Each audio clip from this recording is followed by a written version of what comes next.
سلامونه ملګرو، دا یو مردار خور پرنده ده. څوک ولا ګید وای، څوک ولا ګد وای، خو خیر نوم یې پرېږدی جي. خو د په عادتونو کې او د په فطرت کې الله پاک زموږ دپاره یو ډېر غټ پیغام پرېښودی دی. الله پاک د ده په عادتونو کې زموږ دپاره یو ډېر غټ پیغام کېښلی دی. خو که چېرې موږ سوچ وکړو جي، دا ګد چې کوم دی دا مردار خور پرنده ده. دی مردارې غوښې خوري جي. او د فطرت او عادت کې دا دی چې دی مړېږي نه. دی چې څومره هم مردار وخوري خېټې ډکه شي، خو بیا هم د ده لوږه نه ختمېږي.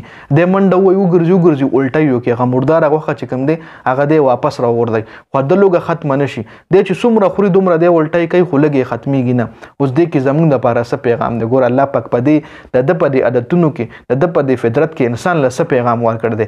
یقینا خو موږ غور نه کوو، موږ فکر نه کوو. دا ویډیو لږ خپله هم مکمل وګورئ، یو د ثواب په نیت باندې مخکې ملګرو سره ضرور شریک کړئ، ځکه دا عادتونه چې کوم دي نن سبا ډېر انسانانو کې هم د دې مردار خور پرندې عادتونه وي، د ده فطرت وي پکې. څنګه جي ډېرې حرامې کوي جي، لګیا وي خپلو بچو دپاره خپلې نوکرۍ کې حلال او رشوتونه، او کله یو ځای نه مطلب حرام یې راوچت کړي، کله بل ځای نه حرام راوچت کړي. خو څومره چې هم دی حرامې کوي نو دومره د انسان مړېدل نشته.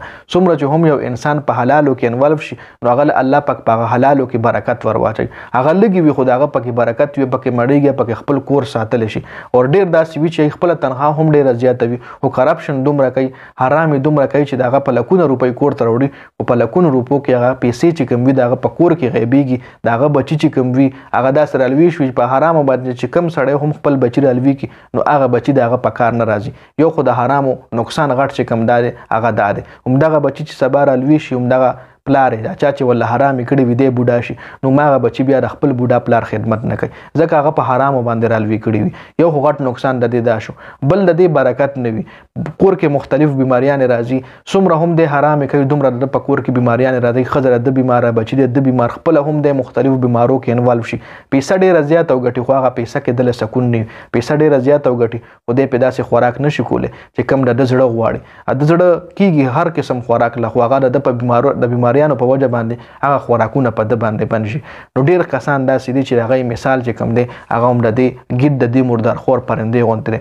نو الله پاک دې موږ ټول د حرامو نه وساتي. څومره هم ملګري زما دا ویډیو ګورئ، دا مخکې ملګرو سره ضرور شریکوئ. ګوره موږ غور نه کوو، الله پاک زموږ دپاره په دې دنیا کې هر څه کې څه ناڅه پیغام کېښلی دی، هر څه کې څه ناڅه پیغام موږ له راکوي، هر څه کې څه ناڅه سبق موږ ته راکوي. هغه ځناور دي که دا حشرات دي، خو چې موږ غور وکړو.